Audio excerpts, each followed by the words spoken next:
Hello, everyone. It's Rolando here from Bojin Gamer, and one of the cats here. Who is this? Oh, it's Spartak, one of our cats. Oh, what's up, bud?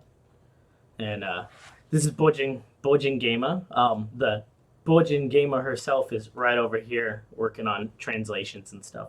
So tonight's my night of we're trying something new. We're trying something. Isn't that right, huh, buddy? Oh. We're trying something new today of wargaming campaign planning because I've mentioned it a couple of times, but again, we don't have a lot of followers, and for the followers we do have, we adore you. Thank you. Um, I've mentioned it a few times, but most of you, if you do watch this afterwards, during, or whenever, I love tabletop gaming. I've done it not as extensively as some people. I know some people like that is their bread and butter, and that's what they do every weekend with their buddies. I have run two different campaigns. One using the old, not Star Wars Galaxy Edge, but Star Wars, the D20 Star Wars role playing game with some of the guidebooks, along with the core handbooks, but also with the trying to think of the name, the modules basically for the Old Republic, and then ran my own for the Knights of the Old Republic, and then I ran my own Old Republic themed campaign. For it's kind of hard because we only met a few times, I think 3 or 4 times, but hours wise, probably a good 40 or 50 hours worth of campaign in that one. So I was pretty stoked about that. And that was a lot of fun, and that was my first experience doing tabletop gaming. I was just winging it, like home rules the whole time, because I didn't quite understand, and none of my friends played tabletop gaming, and I'd never thought I wanted to get into Dungeons and Dragons, but just one day I just decided to try, and I thought it would go down a little easier for my friends who had also never been in tabletop gaming. With Star Wars, we all love Star Wars. A lot of us played SWOTOR. I got them into SWOTOR, and they played with me. So I thought it was a good way, a good kind of icebreaker, and it was. They enjoyed it. It's very free form and everything, and it was much more rule of cool and just having fun than it was any sort of any rules. And just like I've mentioned before in SWOTOR as well. Can't listen too much of that.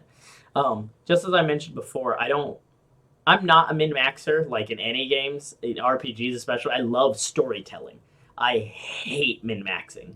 I hate turning something that I want to find entertaining and power trip and fun and like getting involved in the story. I hate turning it into math because I don't really care for math. Like I made it through calculus and everything up into college and everything, but I graduated with a degree in late antique medieval studies with an emphasis on Arabic language. Like I am a liberal arts humanities guy all the way. So like what I love more in D&D than the dice rolling and figuring out how to max out your guy, like max out your character to the utmost with the most perks and the just making you as like invulnerable and godlike early on. I enjoy a good story, which is why I just ate up Critical Role and continue to do so. So, speaking of which, after Critical Role, after I started getting into that, I decided to go a little bit more, a little closer to a traditional D&D game. In the campaigns that I ran, I played a couple campaigns when I was in the army of D&D. Go figure. News alert for all you people in the U.S. Army that don't know it. Officers are a bunch of nerds, and most of them play D&D. Like a lot of them do. I was really surprised. I found out my main captain when I was a HHT XO, the headquarters and headquarters troop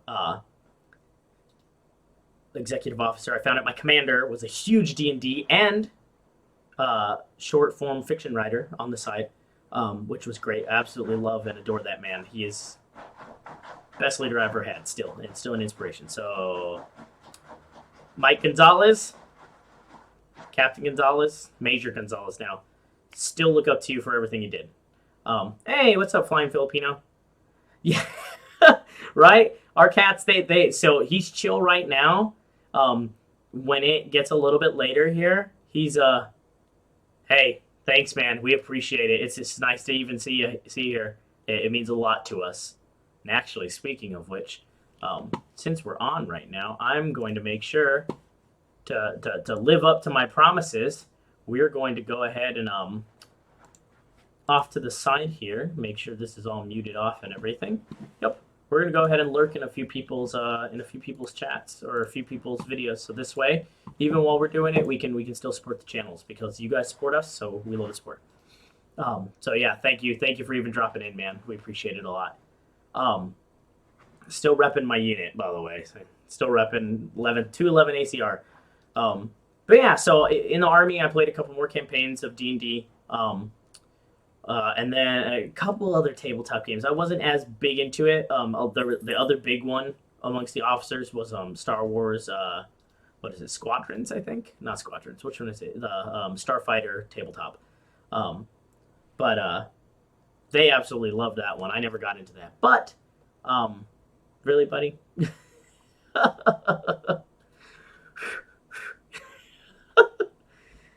Right in the camera. Right in the camera. Why don't you show your face instead, buddy? Hey, bud. But yeah. Sniff you. No, you want to sniff? You want to sniff your nose? No. Let me see. Sportusi. Oh, Papa, I changed my mind. Yet. I'm only here for putting my butt in the camera. But anyways, basically, yeah. Well, we're gonna have to deal with this. It's not like I'm doing anything anyways. This is an experimental type. Really, bud? My goodness. Yep, I'm gonna kuss it.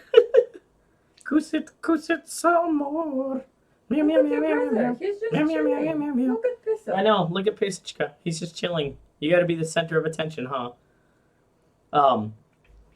Where was I? But anyway, so then the second campaign that I ever ran was an Elder Scrolls themed, with the unofficial Elder Scrolls role-playing game rule set, which I've shown before, but because this is what this particular stream is about, I will show again in a little bit more detail. So I've set this up to be a little bit nicer in my own little folder and everything. You can see my notes, as any good dungeon master should have.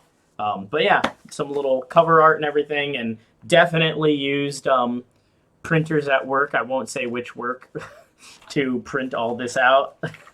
And some wonderful art. If you guys want a good module for Elder Scrolls to run an Elder Scrolls themed game, definitely recommend looking up the unofficial Elder Scrolls tabletop role-playing game. They do a great job. It works with Dungeons and Dragons and D20 likes. It's basically Dungeons and Dragons, like it's 5th edition. And of course, like I've shown before, like I get really into props and everything else for this particular one. Learn to write in Dragon and everything. Have my maps and everything, but I don't know if I have them on me. I think they're inside my little box with all my props, but I had like scrolls written in Elvish and everything else and all that cool stuff. But yeah, so ran that game, and I ran two or three. I think only two, actually. I only ran two play sessions of that, but each one was like 4 or 5 hours long. So, we got a good 8 to 10 hours out of that, and the first kind of part of the story completed. But anyway, so I've got some familiarity with tabletop role-playing games. What I don't have familiarity with is tabletop wargaming outside of actual military wargaming. So again, my favorite job in the Army, the last job I had in the Army before briefly being in command in the Guard, and when I say briefly, I mean I was in command just long enough to realize the Guard wasn't for me, and to sign my own paperwork saying, this isn't going to work out for schedule or for what I'm looking for, and signed my own memo as Rondo J. Gutierrez, Captain, Armor Commanding, signing my memorandum for record, requesting my switch to the inactive reserve. So, like, the last job I had before that, when I was in active duty, was as the operational planner for the squadron for 211. And again, for those of you unfamiliar with the U.S. military system in general, or if you are in the U.S. military, what this unit right here does, the 11th ACR, the 11th Armored Cavalry Regiment, is the United States Army's professional mechanized OPFOR. And we operate out of Fort Irwin, California, National Training Center. So if you've been in the Army and you are in any sort of vehicle, strikers included, you've probably been to NTC and you probably hated it. And you probably hated us. You may think that you beat us. Probably didn't. Be fair, because one thing I did learn a lot from here is that just the United States Army definitely forgot how to fight conventional wars. Fighting non-conventional and low intensity or medium intensity counterinsurgency conflicts, we forgot how to fight against a near peer force, and it showed. And again, my job then was not to rub it in your face. It was to hopefully, again, and I know people hated it because, again, after this they'd go deploy to Afghanistan or to Kuwait or like to Poland, and they wouldn't do anything. So for them, this seemed like all just kind of silly formalities. But again, if you read wargaming journals and you read, like we were very big in it, we understood, at least the ones who took it seriously, understood what the role of our unit was, what the role of the 11th ACR was, and took it very seriously about how we were impacting training and doctrine for the United States Army. And as the U.S. military as a whole about how to approach near-peer and hybrid threats in the future. And so as operational planner, one of the best things that I got to do during the military decision-making process, MDMP, for each of these rotations, which was basically putting an entire regiment worth of regiment. Basically, I was planning for the regiment. The regimental planners would give us the base stuff of like, okay, in this phase you're going to attack, in this phase you're going to defend, in this phase you're going to seize the city. Go with it.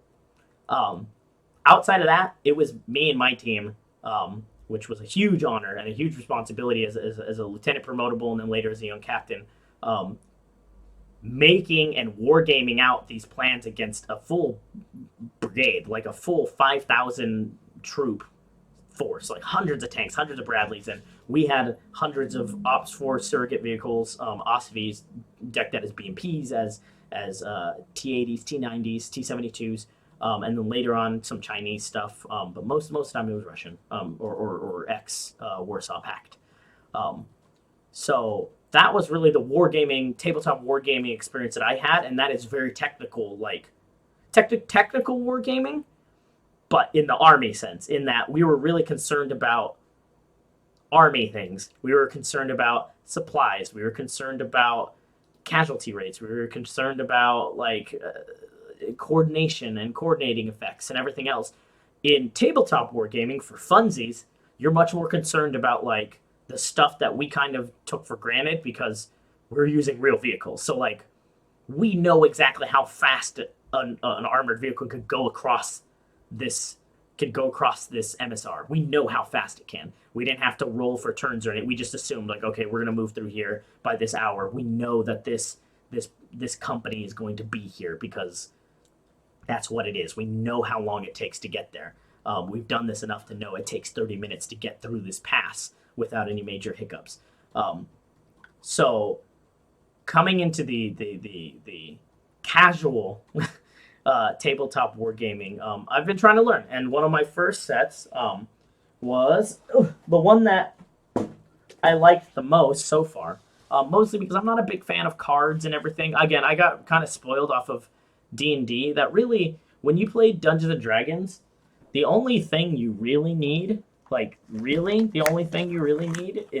these two things. Like, you literally need, like, these are just on my desk, too. These weren't set up as props, like, so my bookshelf's going to fall over right now. But, yes, this does show the important things that I brought from the United States to Korea with me. The only things you really need as playing D&D is, like, one copy of this, either physical or digital, which, again, you can find it all over the internet. But I have my hard copy because I support Wizards of the West Coast, or Wizards of the Coast, West Coast, California, always repping. This and literally like just one set of these. Like you can literally play D&D with just a single set of dice. Like it's going to be a little boring for the other people, but if the Dungeon Master is rolling everything, you can do it that way. Or if you just share the dice, like it's complicated, but you can. Like that's the important, is that you literally just need these two things.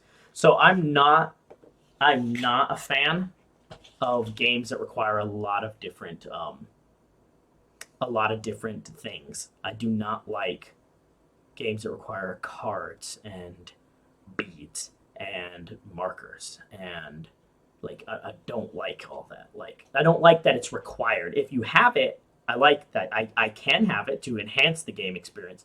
Um, but I don't like it being required. So the game that I found kind of at least the most straightforward for the time being, and the one I was introduced to because it was who I bought um, my minis through, was GHQ's Modern Microarmour the game. Not a great title. They've acknowledged that too. Also, a little. I don't want to say heady, but it's not as technical as other games that I've seen and I've looked and I've tried like to get into, and then once I start reading the rule, I'm like, no, this is like penetration rates. It's not like I don't want to like this. Like I'd rather just leave it to dice and have it a little bit more not arbitrary, but rather than be so technical, I don't want to look at technical specs when I'm doing this. I want to have fun. I want to see what happens when a tank platoon takes on like a BMP platoon, but the BMP has the high ground is in the defense. Like I want to see that. I don't want to sit here and like again, this isn't the army. Well, actually, what's funny is that actually I kind of want it to just be like the army. I want it to be more the thrill of the fight, and who has again when you're in attack. Like yeah, you can argue numbers all day long. You can armor or you can argue penetration rates all day long. Babies, what's the matter? What's the matter? Is it time already for Fishki? It's not. You guys' clock is off. It's not time for your 10:30 snack. Um, like I just want the audacity there. I want like if someone's has like they understand basics of attack and they can bring in the concentration, the audacity, the tempo, and the surprise, and like they can bring those in and they can really hone on this. I don't care about the numbers of like oh well the armor on the side of an M2a3 tank is approximately X amount of millimeters thick, and the penetration rate of this round says that it wouldn't be able to go through. Like bruh, just make it an attack and a defense. Like if the BMP has a lower attack than the defense of the Abrams, then like 90% of the time it's not going to do anything. And if it does do something, like oh maybe it's like just a mobility kill. Maybe they just hit some track and the track busted off. And yeah, it's not going to kill the Abrams unless it hits it with an ATGM. I don't say that. Pizza tries to grab your attention so hard. He was over there. How can I pet him in the other room? He just crushed himself. Well, he's right here now, and now I'm petting him. Papa, give me your love. You make me sound like a terrible papa on the internet. See? I know, and I'm petting him. I'm giving him little scritches, and he's giving me little love bites. Tiny bit. But and now he's walking away because he's had enough. But yeah, so I want more of the thrill of the fight. That's why D&D combat, unrealistic by some, is narratively more interesting. Which is why so far of the ones that I've seen, I like the beer and pretzel versions, the free version of Microarmour the game. And I bought the book because I wanted the expanded rule set because there were some rules I didn't understand in the beer and pretzels version. Namely, things dealing with cohesion. And, you know, I finally just found out that cohesion is kind of like you literally just start off with whatever cohesion you want at the beginning based on situation. And that if you're reenacting a historical set, you set that to reflect whatever the sides morale was like, their cohesion. Were they scattered? Were they concentrated? Were they like well trained? Were they not well trained? So that was kind of a bummer because it, you know, had to get the book just to find out that that number is not actually really like formulated in any specific way. It's like you just come up with it and then multiply. I'm like, that's it. But hey, I've got the guidebook now and everything. So instead of just staring at this beautiful shot taken of Donovia of some BMPs in defilade on the defense, waiting for the invading Atropian and American armies to get within range to launch ATGMs at them. We're gonna go ahead and start my campaign planning. So this long intro is just to kind of introduce what my latest project is, and we're gonna go ahead and bring it up. And I'm gonna do this. Oh, there we go. We got a hey. I know him. That's good old Blue 4. So let's see here. I'm going to go ahead and bring this up, but we're going to do this a little bit like again because I'm sharing screen with you guys, so like I don't want to go too crazy. But I do want to just at least make sure that you guys can see what I'm doing. But first, we're going to make sure that you guys aren't seeing some of my other accounts and everything. Here we go. This is what I'm looking for. Make sure this is all good.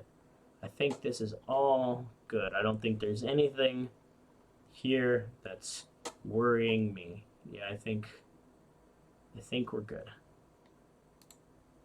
Yeah. Okay, yeah, we're gonna go ahead and I'm trying to see how I can make this as clean as possible.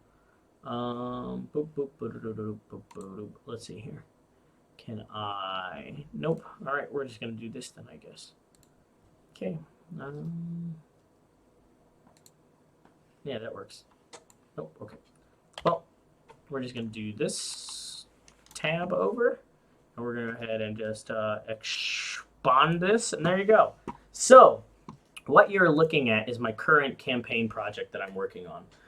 It is called Black Horses, Near Pure Mechanized Warfare Scenarios for your favorite tabletop wargame. Essentially what it is it's taking what I did here at the 11th ACR, where we're the professional opposing force, the professional op 4 of the Army, and we acted as a fictional country called Donovia.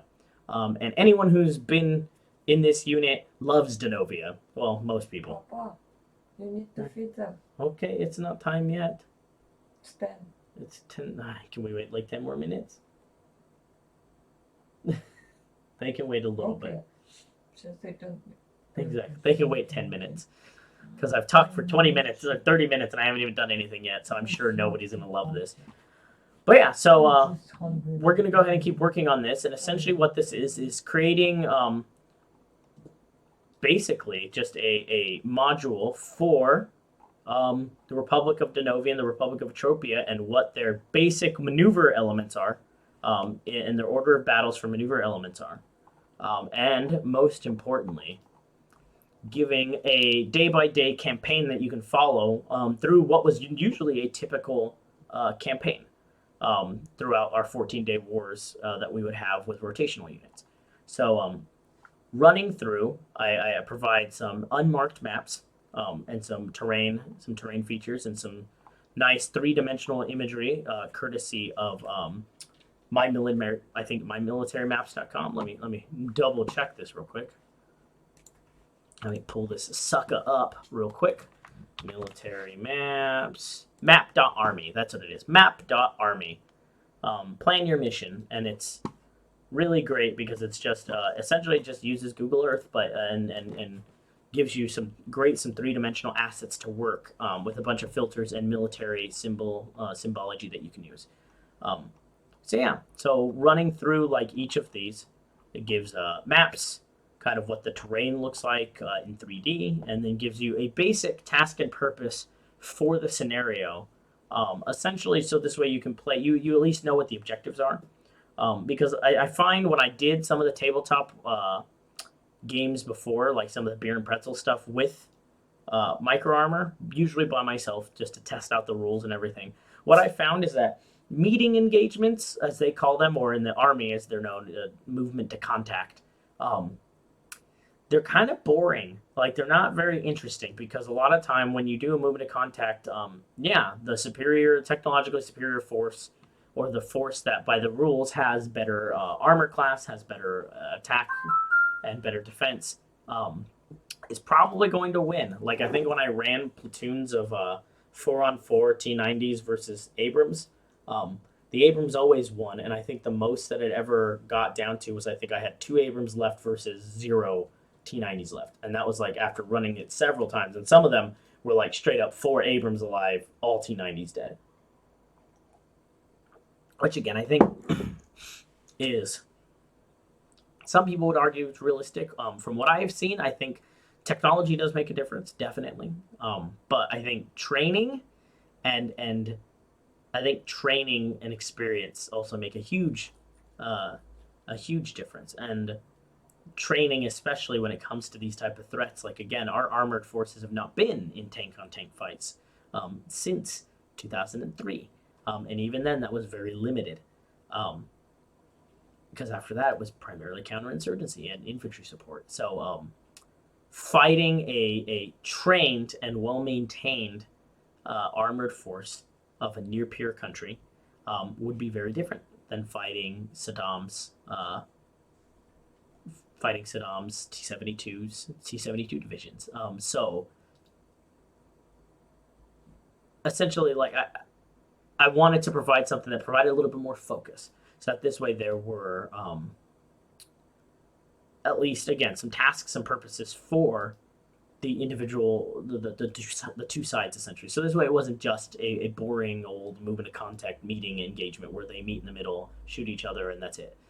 Most of them will probably still devolve into that, but at least here you have kind of, you're not just aiming for the middle of the board, you're aiming for an objective. Like you're not just gonna go and hide along like the edge. No, you need to go capture the key terrain in the center of the map. Like that is the point. You need to seize and then hold, seize and hold that key terrain. So that's kind of what I've been providing here. So essentially, what you guys are gonna, what's going on there? What I'm going to be working on is I'm going to be working on this campaign. Oh boy, it's loading all them 3D images. Woof. Good old red pass. Yeah, so essentially that's what I'm going to be working on. So now that I've given that nice little 30-minute kind of explanation of my history with war games and tabletop for whoever is listening, I'm going to take a very quick break so I can feed the cats, and then we'll go ahead and actually chug ahead on this and talk a little bit more about my resources, what I'm doing, what I'm working with, and then you guys can just watch me make them, I guess, if you're interested. Again, testing the waters. So I'll be right back, and be back in a few minutes. Nope, that's Alt. I keep hitting Alt.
And welcome back, everyone. So we're gonna go ahead and continue writing here. So yeah, so again, here's my project. We're back into the 14-day war between Atropia and Donovia. And again, I try to explain it like so. The army has something called the Decisive Action Training Exercises, or DATE, and DATE is publicly available. It was released recently, and a more recent version from the 2000s was released along with that. So you can look up DATE, which is DATE, U.S. Army. It is a handbook for all sorts of scenarios, and it's a lot of inspiration, but it is intended for military use, which means that it is intended for setting up realistic scenarios with actual people and vehicles and everything else. So while it is certainly a valuable resource, and it will be linked when this is a final product going up on my blog that is yet to be published as well. I've had a couple of those, and some of them have been more successful than others, but I decided to kind of just take everything down and start fresh, because this project itself has gone through a lot of iterations, starting from a graphic novel to a novel to finally a source book, because I found that's the best way to express what I wanted to express. The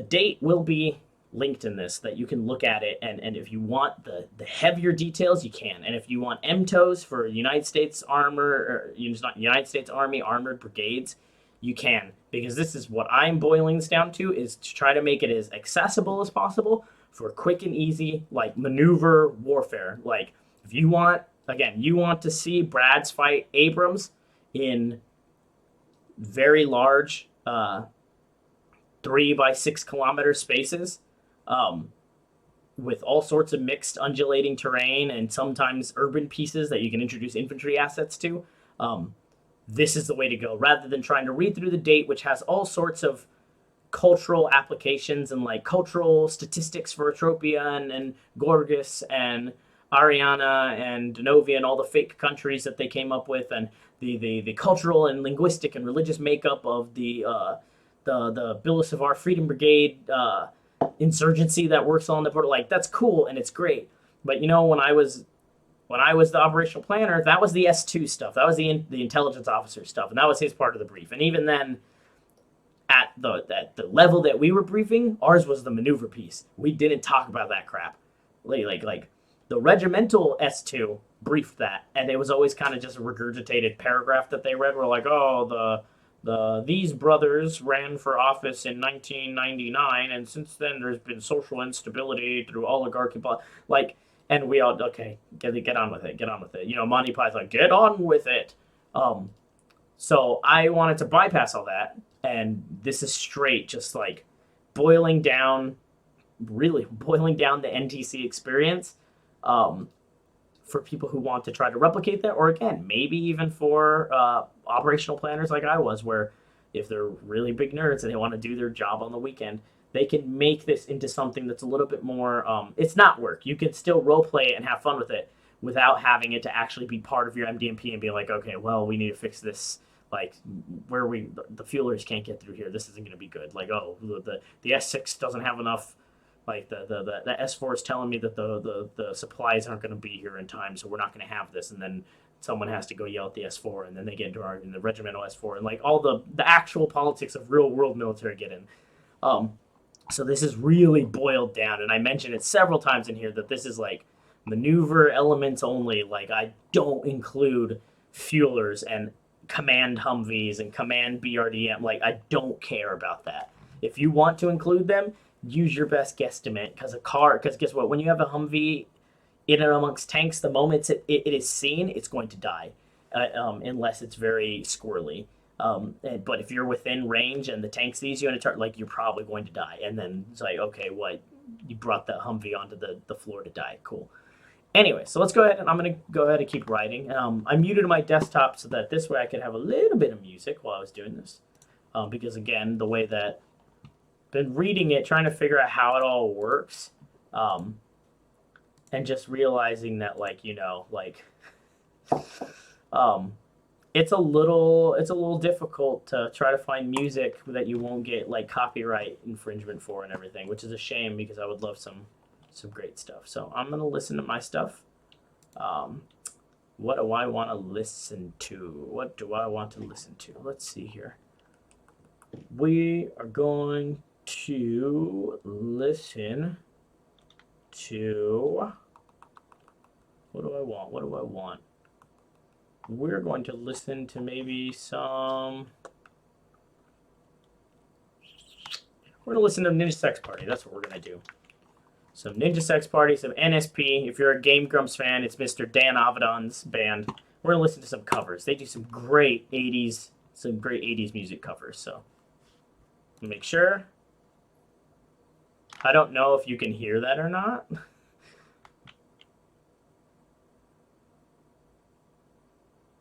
Okay, I don't know if that's too loud, so I'm gonna turn down my headphones just where I can hear it. Yeah, okay, that should be good, I think. Okay, cool. So let's go ahead and keep working then. I brought out a few more things just to show you guys in case you guys are curious. This is who I buy all of my minis from. This is GHQ Miniature Wargaming Sourcebook. You get a free copy of this anytime you buy minis, and if you want to buy it by itself, you have to pay money for it. So just buy some minis and get a free one. And it lists all of their stuff. Just check out their site. They've got all sorts of great stuff, some really great minis. And I believe, let me make sure I don't get this wrong. With the their 6mm scale. So they're 1 to 285th scale, if that means anything to you. They're 6mm. So I will show you what that means. I've got my little display case from Daiso here with some of my D&D minis. In case you can't tell that we like cats, I have a little cat folk warrior looking like one of our previous cats that we had. And then, of course, for the one cat that we had to leave behind in the United States because she couldn't make it, we kind of knew, so I made sure I had a little mini of her commissioned, where she's a little wizard, a little fireball toting witch right there. So that's good old Squeenie right there, for Squeen. So I mean, that's how much of a tabletop gamer I am. Like, I do have minis, and I have some special ones for my cats, and I've painted some of them. But we're not talking about cats right now. We're talking about 6mm tanks. So I'm going to put this on a little display case here. So this is T90 right here. So I don't know how well you can see that. 6mm. So we got our T90 here. We've got my BMP2s here. My M2a3 Bradleys, specifically chosen to be Scout Bradleys because usually when we were fighting them, they were in the cavalry regiment, so they were actual scouts that we were fighting, as opposed to mechanized infantry. And of course, my M1A2 Abrams there. So they've got some really impressive minis. I don't know if you could tell how detailed those are, but for being little 6mm models, like, these are some pretty impressive detailing. Like, and honestly, my paint job doesn't do them justice. Like, I need to get better at painting. I thought maybe at some point I can even do that on this stream. But my painting is just enough to get them passable, like, for my tastes. So, these are the guys that I'm using. Put the case back together. Oh, God. Okay, there we go. So, yeah. So, without further ado, let's... I think that's about it. I think that's what I wanted to show you guys. And again, they provide their own little newsletter as well, TAC News. And they provide their own... they provide their own scenarios as well, which is essentially what this is going to be. It's going to be a book of scenarios, basically. Which is why I'm specifically naming them various scenarios. Scenario 1, 2, 3, etc. through 20 for an entire 20 scenario long campaign that goes back and forth across the southern Donovian border. So let's go ahead and keep writing. And you can watch me drink duyu, which is black bean milk, and type, I guess. Oh man, delicious. Delicious, as David Hayter, as Naked Snake would say. Okay, let's see here. What did I say? Where are we? We are in the John Wayne Red Pass. That's why this one's so long, because Red Pass is on the eastern side of the Siberian ridgeline, which again, for the sake of OPSEC and everything, I won't be sharing any certain materials that I have or that I'm referencing, and that's also why, even though again you can easily search this all on Google, the maps that I will be providing in this asset will be sans grid coordinates. If you've been to NTC, you know where it's at. Especially if you were stationed there, you know exactly where all of these landmarks are at, and you can still find them. And I bet if you went there, you could still navigate your way through them pretty easily, and at night. But for the rest of you, you're going to just be getting kind of these sans landmarks, kind of sans grid line or grid coordinates, just for the sake, just to make sure it's not too. So this way you can make this wherever you want, theater of the mind, wherever you want. Although I might also provide these same ones with octagonal or hexagonal grids, because I noticed that on the back of TAC News, the scenario they provided comes with a map for this particular mission set, and all of the grid coordinates are octagonal. Yeah. Dang, that's very big. 96 inches by 72 inches. That's even bigger than their, or is it 3 times 12? Yeah, no, dang, that is huge. That's much bigger than their recommended 3 by 6 foot. I believe they said, or 36 by, what is it, 36 by 90? No. 30 by 60, I think, is what the recommended size of the board is. So this way you have enough room. And I believe that is what I say. I believe that's what I say it's going to be. That all of these maps are based off of that. I bet you can tell what song I'm listening to. Let's see here. Yes, 6 kilometers by 3 kilometers, because 60 by 30 inch game table is what they recommend. And so each inch is 100 meters. So this way you have a good 3 kilometer by 6 kilometer game space. So it's sizable. Although again, when you're talking modern armor and ATGMs, most of them have max ranges for when it comes to armor, usually around 4 to 5K. When it comes to ATGMs, 5 kilometers. So that's almost the whole game space. But of course, this terrain is also extremely complex, just like real life terrain is, which is why a lot of the game rules talk about making it balanced on both sides and making sure you have even amount of terrain on both sides. But I find, again, that makes it more of a meeting engagement, of a movement of contact and sparring, which is fine, but not realistic. Not when you're wanting to play a campaign, because again, if you're attacking into terrain, you don't have equal terrain on your side usually. You are fighting into difficult terrain, and the defender knows that. And so it makes it difficult, but that makes it that much more important to not just rush down the center and try to take it, but try to play it in a way of with an actual mind for tactics and survivability. So the terrain is not going to be even in this. It never has been, it never will, and I know people, when they come to NTC, complain about that, oh, well, how are we supposed to do this? If this is, oh, whoops, I wrote that twice. How are we supposed to attack into a prepared defense? That's not fair. You're right. It's not fair. If you attack into a prepared defense in real life, it's not going to be fair. And that's what we have to prepare. That's what we were trying to prepare people for, is that it's not going to be fair, guys.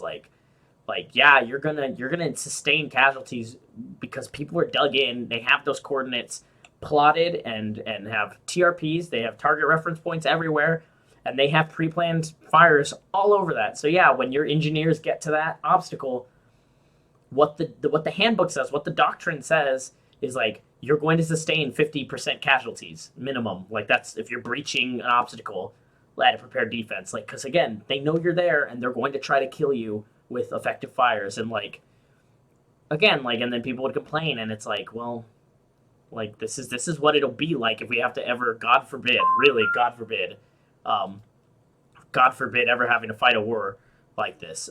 But that's what's going to happen.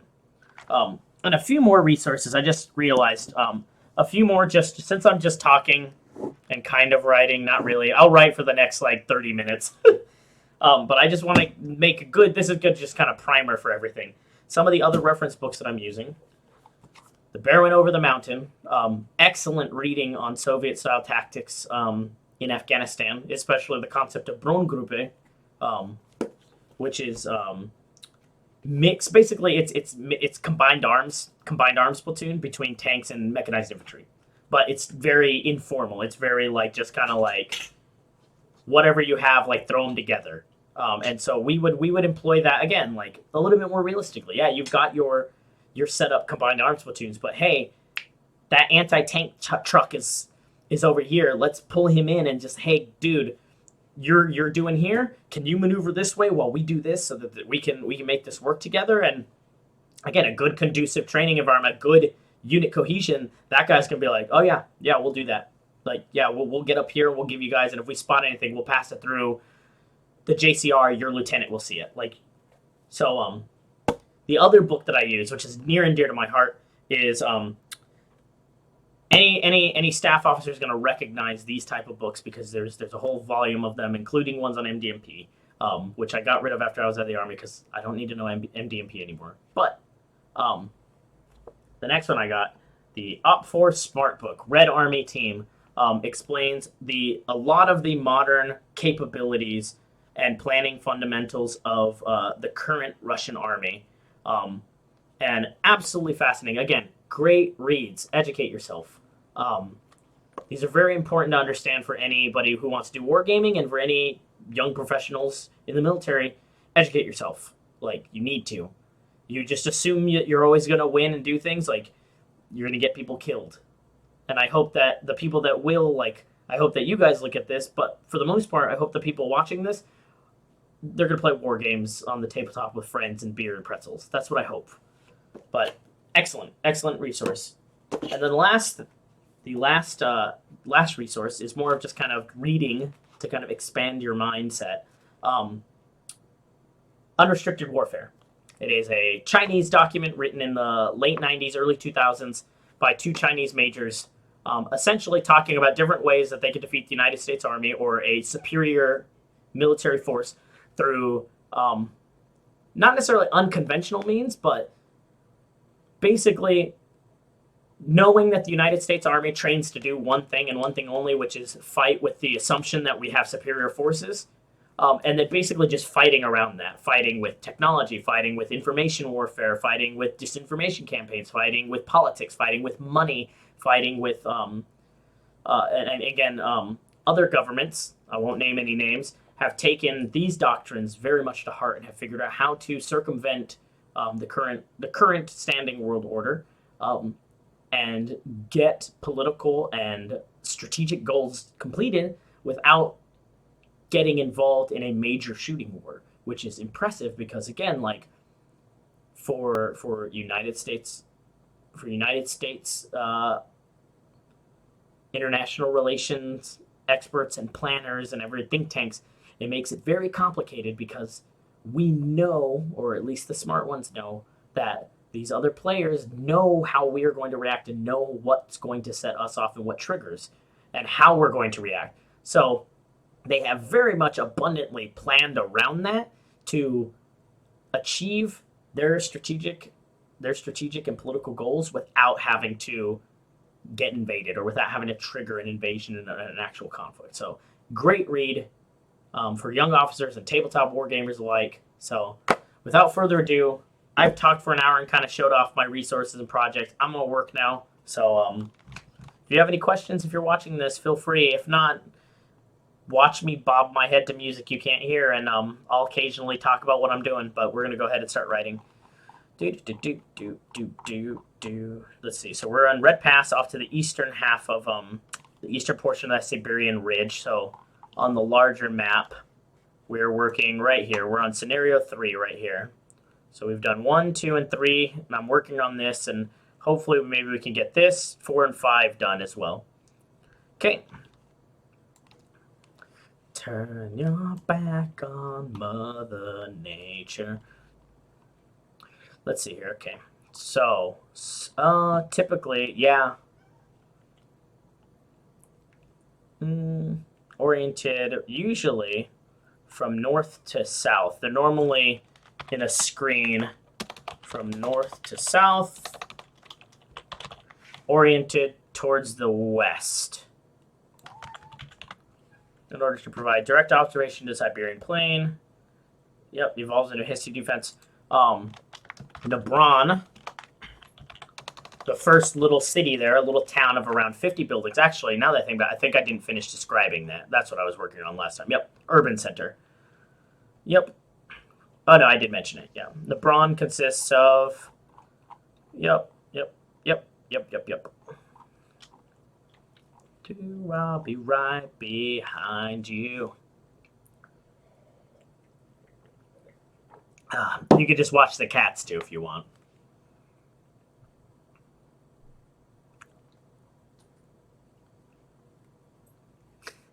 Okay. Yeah, so Nebron's kind of the first major population center that typically the American Atropian forces would be attacking. They would hit some of the smaller towns like Kunjab and oh crap, what's the name of it? Let me look at something. Give me a second. Give me a sec. Guba. Oh yes, Guba. That was the one I was remembering. Guba. They normally hit the small villages of Guba and Kunjab first, but their first major urban center that they would hit would be Nebron. And as I'm going to write right now, Nebron is usually the first point of conflict for the Bilasuvar Freedom Brigade. I'm gonna live and need it. BFB for short. Bilasuvar Freedom Brigade guerrilla forces. I need now that I'm writing this, I realize I need to provide an MTO as well. I need to provide a list of their capabilities as well. Although honestly, it's usually dismounted infantry with light arms, with small arms, and ATGM capabilities. Especially after seeing what happened in Syria in the fights for Aleppo, and the fights for this, like, moving into oh no, I'm forgetting my names. Give me a second. Let me see real fast. This is horribly embarrassing. Let's see here. The name is on the tip of my tongue. Let me see here. Let me see here. Yeah, capital. It is Raqqa. I knew it was an R. Raqqa. Like for the battles for Raqqa and for Aleppo, these were very major like urban centers, and the fighting was absolutely terrible there. But what we saw the most was the extremely impressive use of ATGMs at all sorts of low-level echelons. Like, we're talking, like, platoon level, squad level, like, you're seeing all sorts, and not to mention the drone warfare, drone swarms. You can close the door if you want. You can close the door. You're my husband that's supposed to care about me. Well, hold on. The wife just guilt tripped me into closing the veranda door real fast. Oh, wife guilt trip me.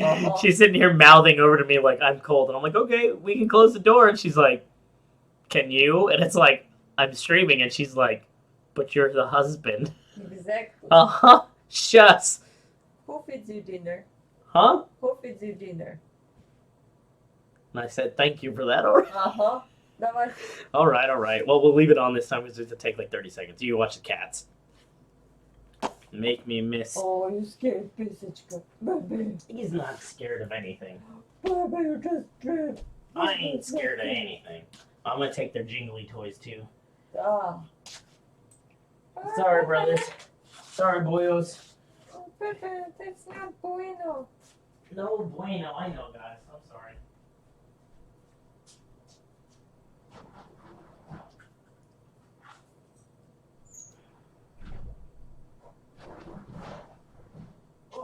Okay.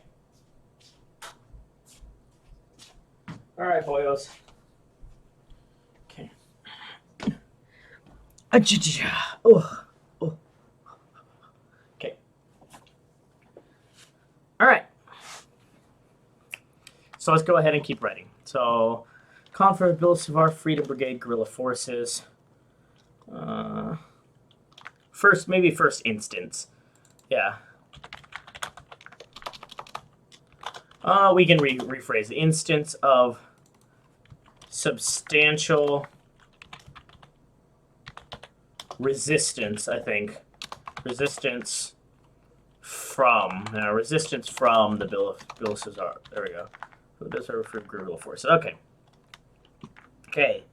Atropia, attacking force can, usually it's pretty lopsided. Usually, the Atropian forces are fighting with a combined arms company, so tanks and Brads mixed. Whereas the defenders is usually pretty thin of like a platoon of BMPs and tanks.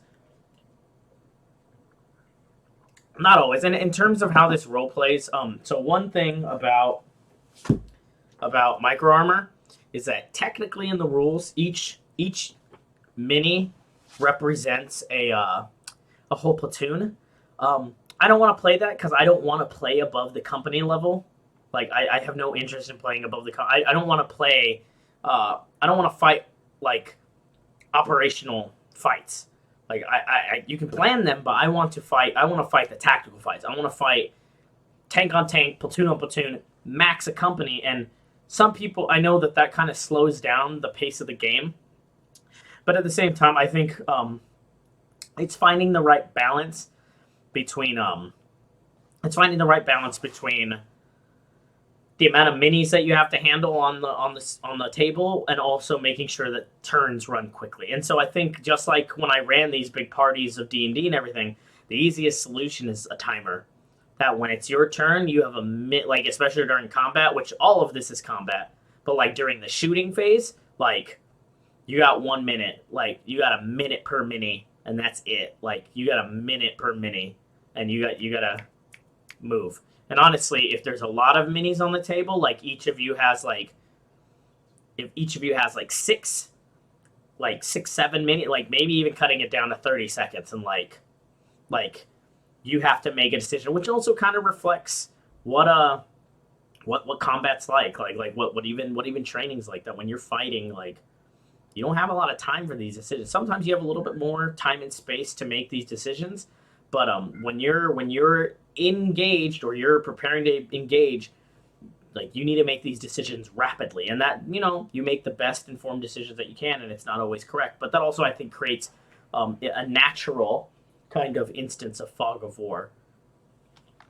Okay, so attacking force combined arms company conducting an attack, or now this isn't a movement of contact. Now this is I guess an attack or a movement contact from,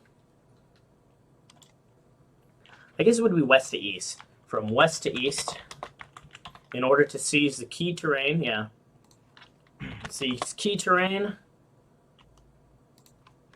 and the urban population center To support future operations against, we're going to change this to enemy forces, because enemy forces through the passes to the east. And I can spell. I'm an English teacher, for God's sakes. And to prevent enemy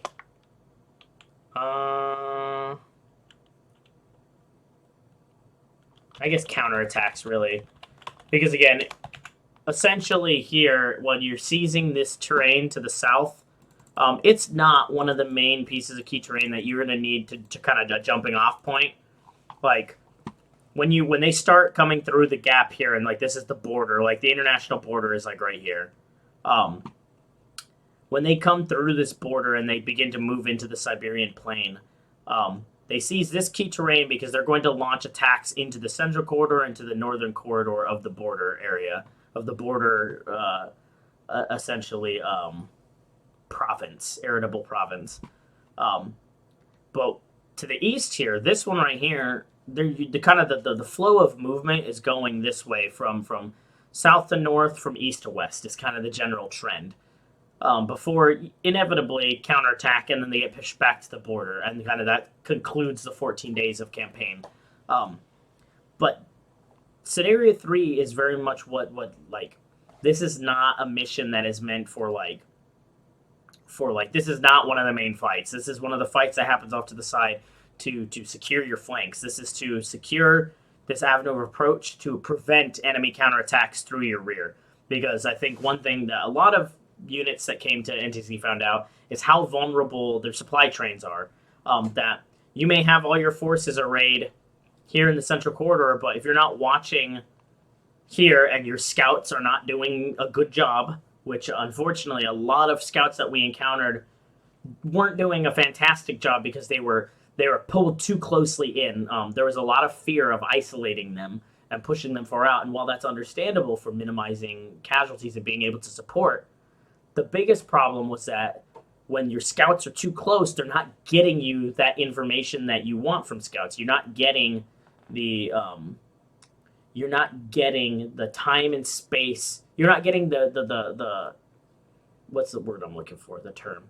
You're not getting the prior warning. You're not getting the information to give you time and space to react. You're not getting that reaction time.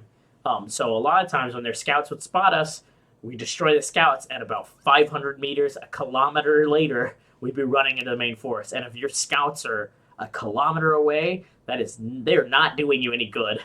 If they're within effective firing range of your own force, like that is not doing a good job. Our scouts, again, and kind of different mindsets.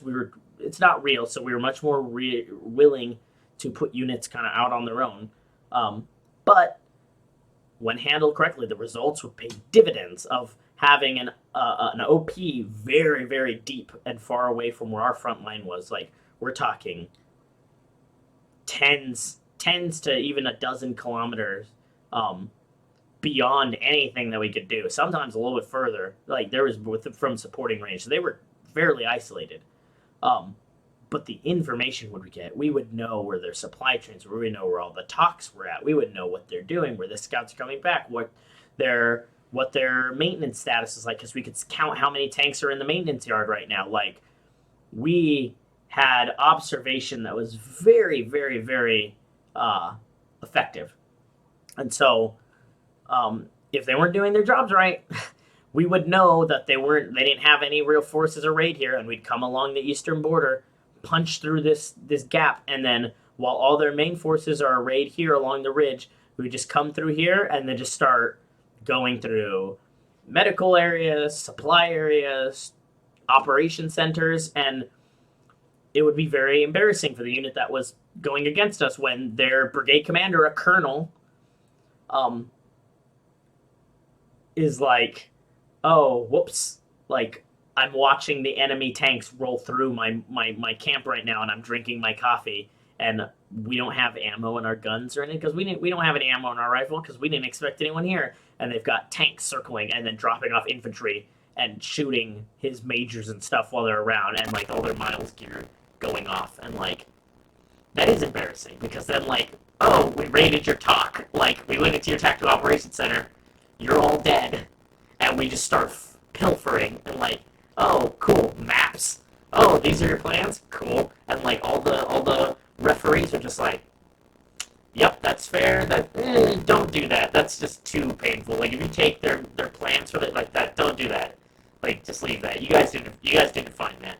But like we would get radio systems like that. We would, I think sometimes we took hostages and we like would capture like lieutenant colonels and stuff like that. And like that's some serious like, well the whole time their forces, all their tanks and stuff are right here, and we just sent in like a platoon of BMPs and tanks. Like, so very important. These side missions, these supporting missions are extremely important. I think a lot of times campaigns bypass that because they're not the big sexy fights. They're the small fights, and again, sometimes they're not very fair.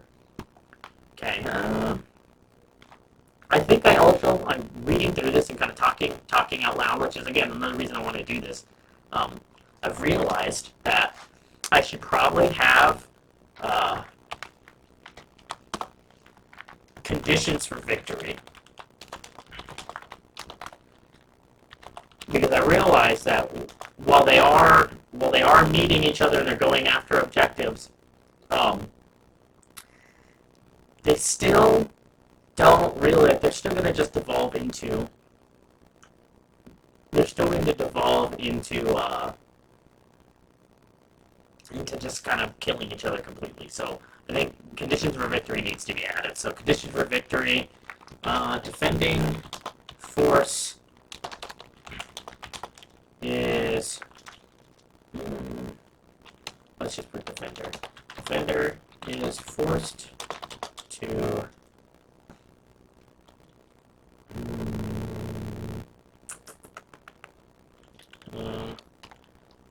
let's see. Defense of pass is no longer tenable.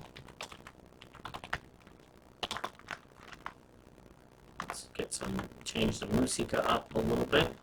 I think I want a little bit, we're going to change this up a little bit. We're going to do some Queen. Everybody loves Queen. Okay, let's see here. Tenable. Defense has lost 75% of forces.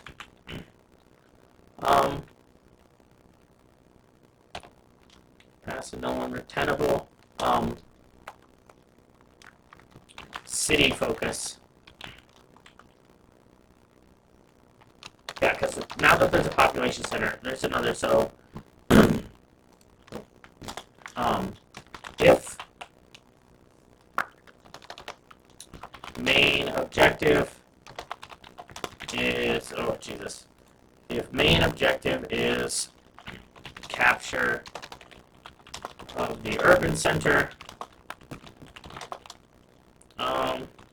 task is to seize and control Nebron.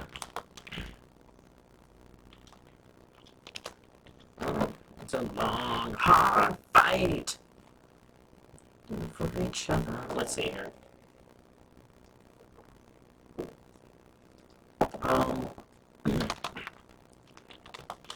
Let's see here.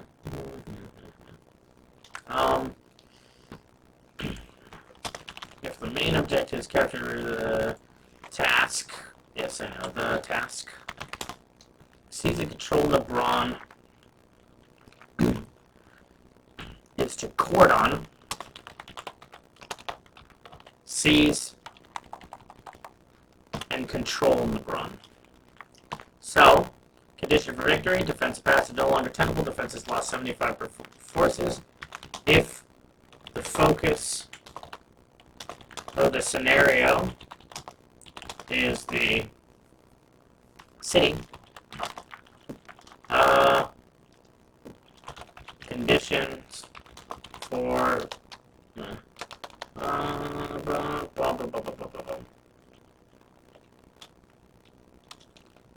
I guess it kind of goes either way. The defense of the pass, I'm going to say defense of key terrain instead. So this way, if it's not too wordy, if you're trying to defend the city or if you're trying to defend the pass, depending on what you want to do.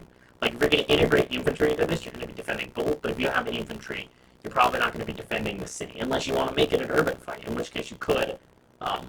But then they could always bypass that. They could fix it and bypass and move to the pass. So,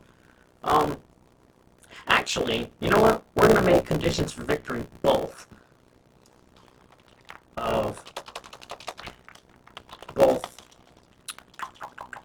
pass of red pass and the Braun is no longer tenable. Defense has lost 75% of forces. City is successfully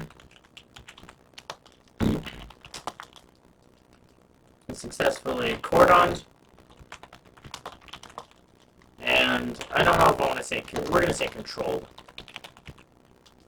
Successfully cordoned and control, or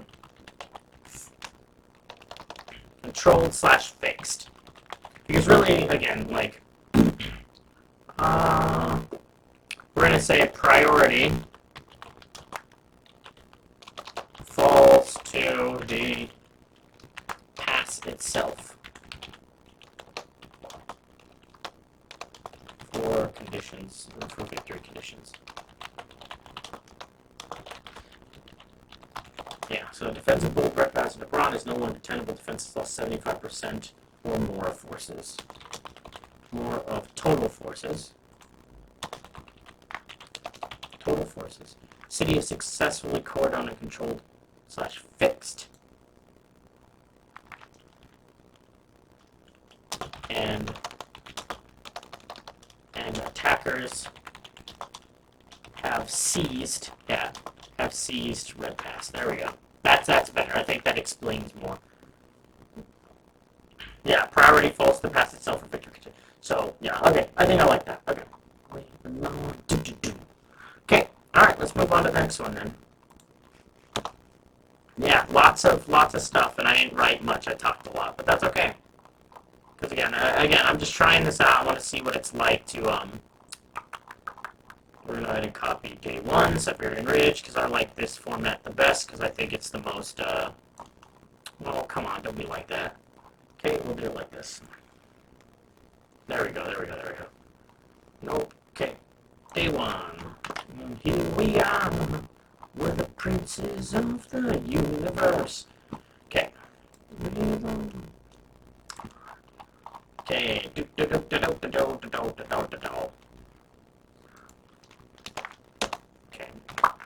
Okay, and there we go. There's the next one. So let's change this. This is now no longer... Let me see. I don't think this is day 1 anymore, now that I look at it. Let me take a look at this map a little closer.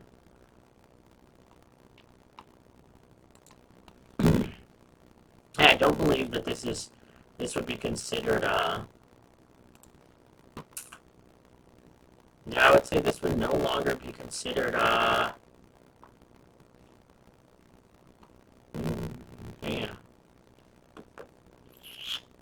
Find the image for it. Oh, there it is. That's what I'm looking for.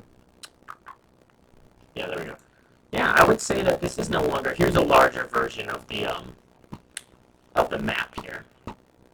So as you can see, again, 20 various scenarios that run this way and then back for the 14 days. And we just finished this one, so the red pass right here and this population center here. So the next one is going to be here. This is going to be... I think this is usually around day 2 now. Yeah, around day 2.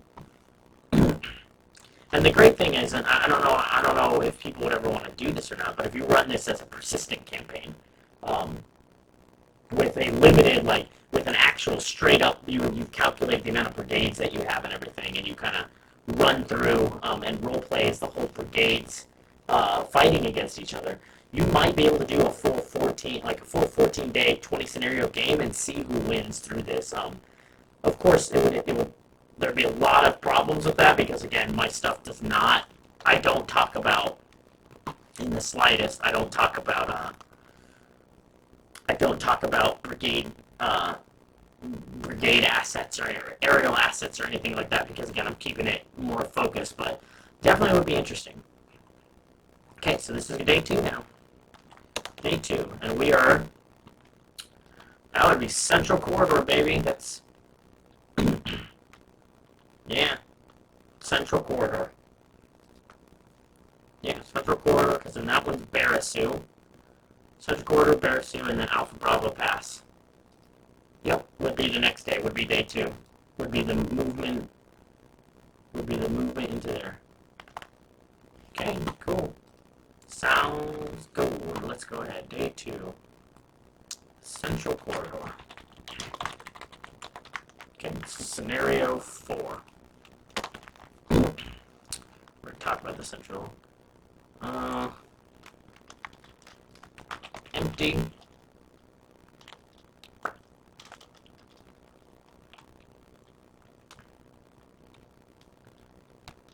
Let's see here. Empty. Barren. Just kind of the same. Barren.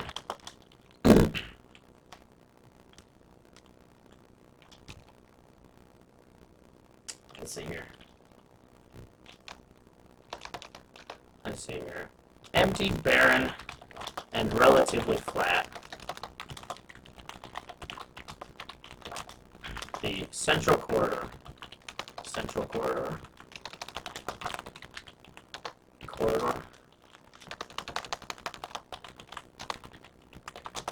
The Central Corridor is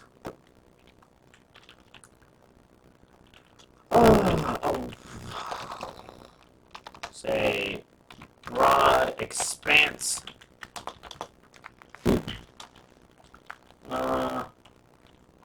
of featureless terrain that stretches between the Tiefert Mountain range, the Siberian Ridge to the south,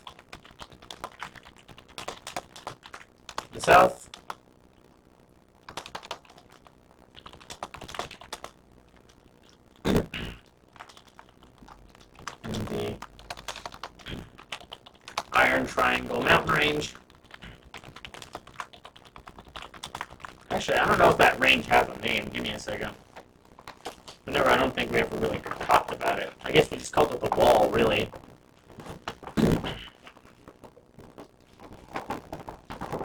Just ignore me. I guess we just call it just a wall. Yeah.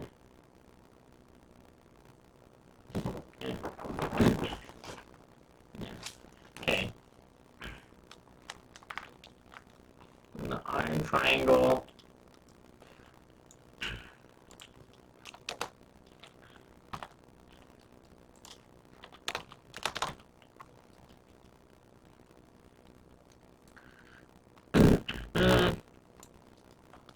On the wall of mountains separating the central and northern corridors to the north.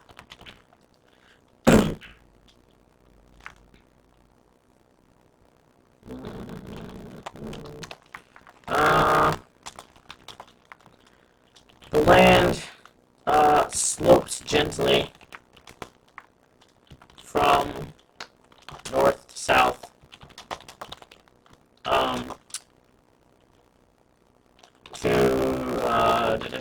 From the wall to the central MSR, main supply route, MSR, that bifurcates corridor, running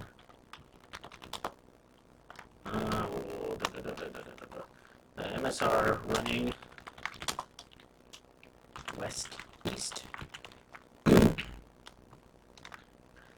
It's the corridor down the center. Okay. Okay.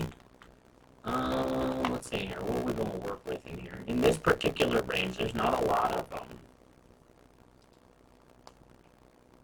yeah. Yeah. Yeah. Yeah. And this particular what are we going to say about this guy? In this particular stretch of the corridor,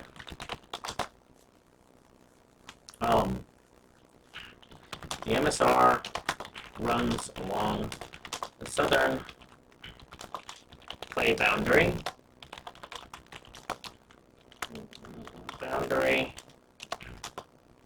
while the center and northern portion of the map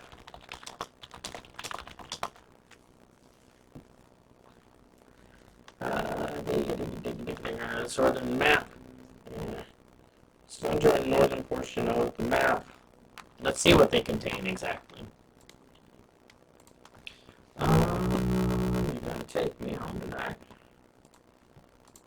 Let's see here. Military maps. Let's go ahead and upload my some of my layers here. Okay.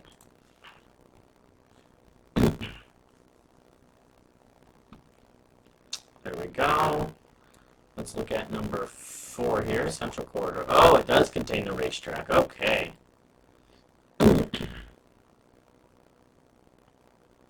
Yeah, this is going to be interesting.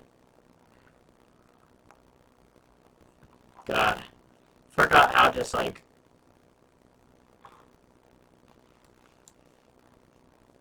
Yeah, I forgot how like just barren this empty part that this part was. I'm going to look at it in 3D real fast. I want to see.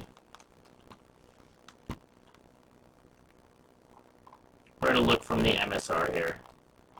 That's what we're going to look from the MSR. Now I want to look up. I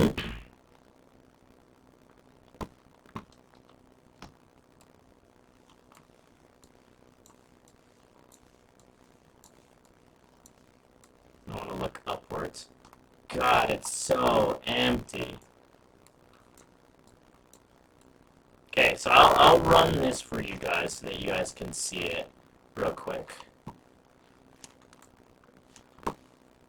Run this real quick so you guys can see it too.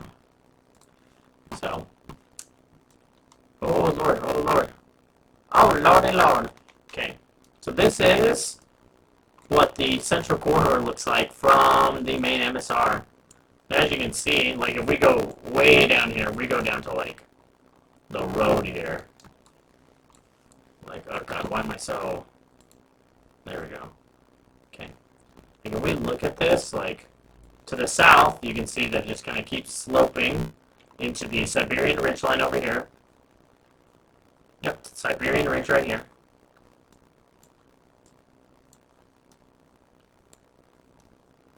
And then off to Tiferet Mountain over there, and Razish off in the distance over here.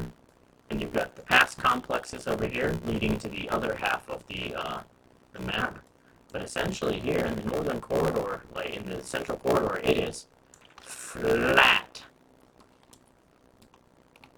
My goodness, I forgot how like empty this is. Woo, what a boring... This is going to be just like very much a... oh God, this camera's going all over the place. Okay. Like, you kind of get some slight undulation into in here. But, as you can see, it's still extraordinarily flat. Like, it is extraordinarily flat going forward. Like, woof, woof.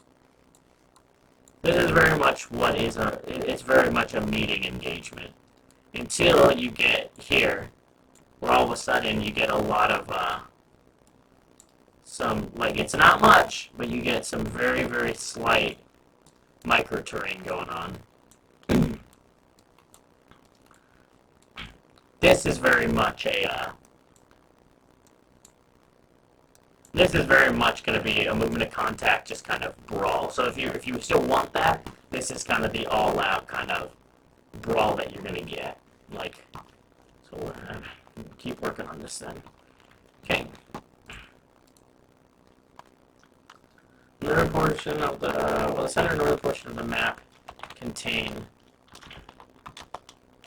flatlands and the occasional wadi complex, running from the northern wall down south. Down to the south. The western portion of the map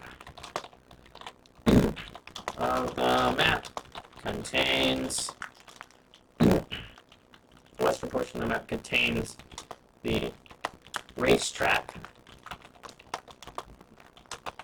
a complex of trenches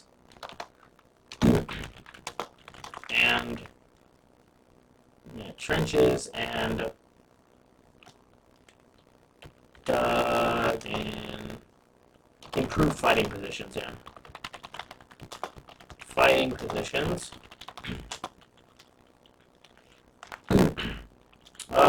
Fighting positions. What? Fighting positions. Arranged. Yeah. In an oval pattern meant to control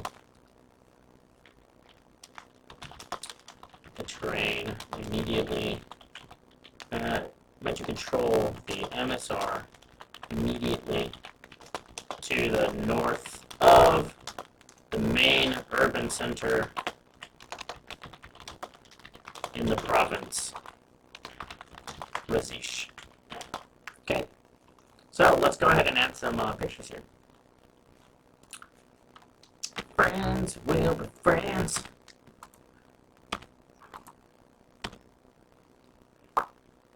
Okay, let's go ahead and let some screenshots of stuff, yo. Friend. Oh, we're not gonna do that. No.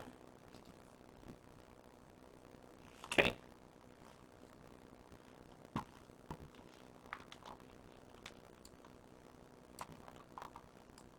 Okay. Right to the end. Okay. Gorgeous. We're going to go ahead and print the screen now. We're going to go ahead and use that wonderful standard photo editor that everyone has, Paint. And we'll do one picture for y'all. Actually, I think you guys can look at this. No, we're not going to do that. Not yet. Actually, I guess you guys could have looked at this, but it's okay. Go ahead and crop this guy. Okay, well.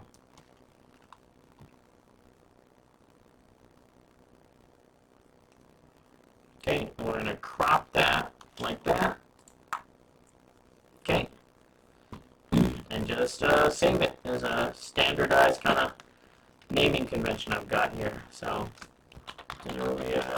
area 4. 1. Oh, 4.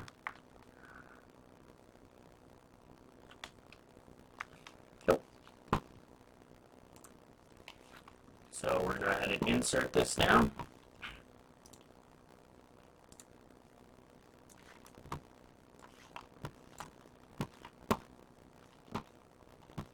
Okay. See here.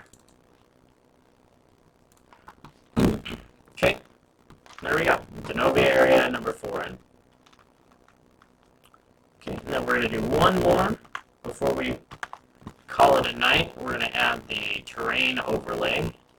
So we're just going to change the options here to set this from satellite to terrain. Just so this way you can get the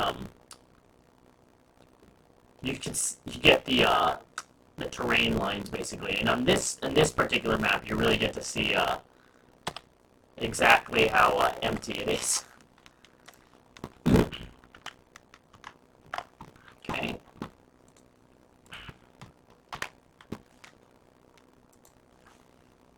Oh yeah. This is gonna be great.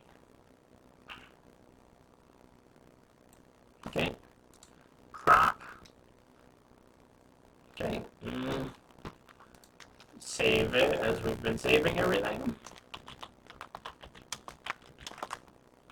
Terrain. Okay. And let's go ahead and insert this guy.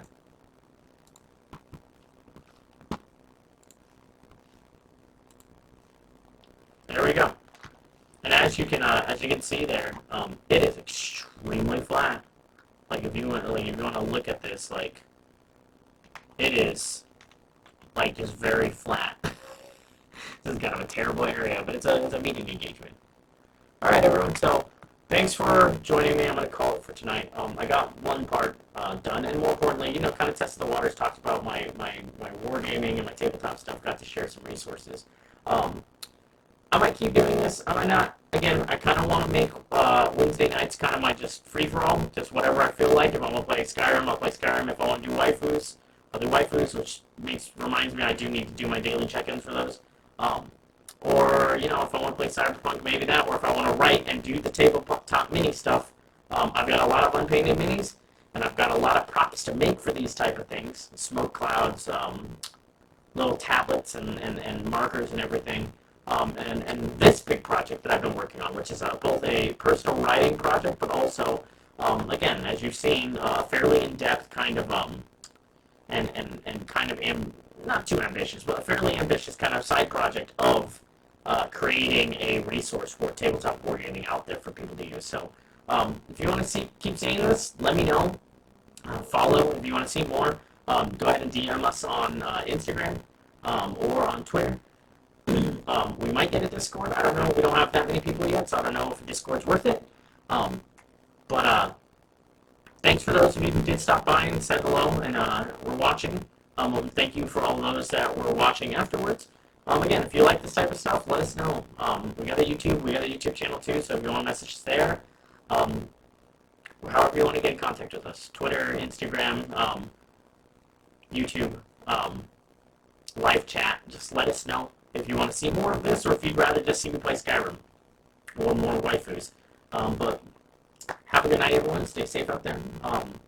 We'll see you guys. I'm not going to be doing a stream tomorrow because I do the Sword Tour every other week. So tomorrow's kind of a break for me. But we'll see you guys on Friday with the waifu over here playing some more Skyrim. She's getting pretty good.